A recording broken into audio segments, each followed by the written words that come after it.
Bonjour, je m'appelle Jean-François et dans Chacun sa voix, je pars à la rencontre d'agents qui me racontent un moment fort de leur vie à la SNCF.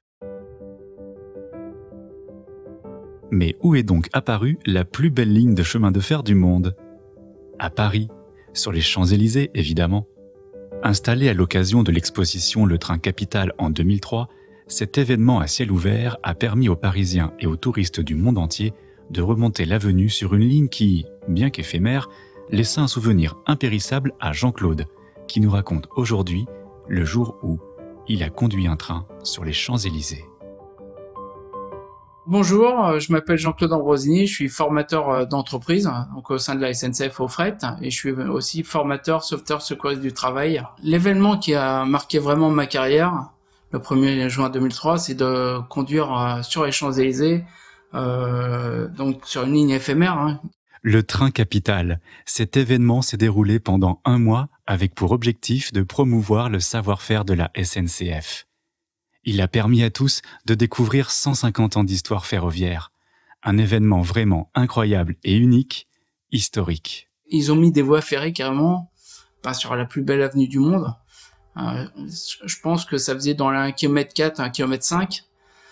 Donc imaginez de pouvoir être sur place pour conduire. On m'a prévenu un vendredi, alors je crois que c'était le vendredi matin, vers 10-11 heures, mon responsable m'a appelé, donc j'étais au travail, et m'a demandé de venir le voir, et il m'a dit, écoute Jean-Claude, ça te dirait de conduire sur les Champs-Élysées pour dimanche. Sauf que moi, effectivement, conduire sur les Champs-Élysées, c'est très étrange, je croyais pas trop, quoi. Et c'était pourtant vrai. Jean-Claude allait conduire un vrai train sur une véritable voie ferrée sur les Champs-Élysées, en plein Paris, entre la place de la Concorde et l'avenue Georges V. Même s'il a bien failli ne pas le conduire, ce train. En fait, quand je suis arrivé sur les lieux, on m'avait pas donné de papier, de preuve, comme quoi que ça devait être moi qui devais conduire. Et l'agent de sécurité qui était sur place n'a pas voulu que je rentre pour avoir le badge afin d'accéder justement au train Capital. Et donc j'ai dû batailler et puis me montrer au loin pour pouvoir accéder, quoi. Donc c'était assez marrant. Mon rôle, c'était de conduire l'engin moteur, c'est un Y8000. Une locomotive diesel remotorisée pour l'occasion, moins polluante et économe en carburant, et ses 3 voitures corail prêtes pour une promenade exceptionnelle. En fait, dès que j'arrive sur place, j'analyse l'environnement. Vu le monde qu'il y avait sur place, il fallait être vachement vigilant, en fait. Moi, ma priorité, c'était pas de me dire waouh, quelle chance que j'ai sur le moment. C'est après coup que je me suis rendu compte de la chance que j'avais, mais sur le moment, c'est surtout faire les choses le plus dans les règles. Quand je suis monté sur ma machine, j'ai fait des tests sur la machine, des vérifications pour savoir si ça freine bien, si ça accélère correctement, etc. Et puis ensuite, j'ai été focalisé sur mon travail.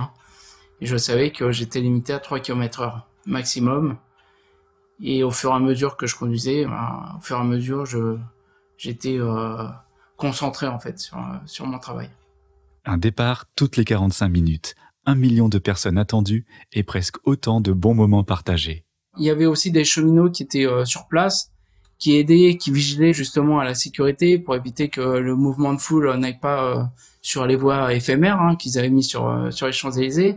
Et donc c'est vrai qu'on voit vraiment que la SNCF, c'est une famille où on est là pour le bien de tout le monde, et on était tous fiers d'être présents pour pouvoir expliquer en fait notre métier. Une famille, une fierté, mais aussi pour Jean-Claude, quelques regrets. Ce jour-là, en fait, il y a quelque chose qui m'a manqué, c'est qu'en fait ma famille n'était pas présente. En fait, mes enfants étaient trop jeunes pour pouvoir assister, et c'est vrai que ça aurait été actuellement. Là, je sais que mes enfants auraient pu venir et assister aussi à cette chance que j'ai de pouvoir être sur ce train Capital. Mais dans cette aventure, Jean-Claude a surtout trouvé un élan et une vocation qui ne l'ont jamais quitté. C'est vrai que ça m'a donné, ça m'a donné un souffle en plus pour me dire, j'ai de la chance, on me donne la chance de prouver de quoi je suis capable. Depuis l'expérience hors du commun du train capital, Jean-Claude n'a cessé d'évoluer dans l'entreprise. C'est pour lui une grande fierté. L'entreprise nous donne la chance de progresser. Et ben, c'est pas donné partout, quoi, en fait.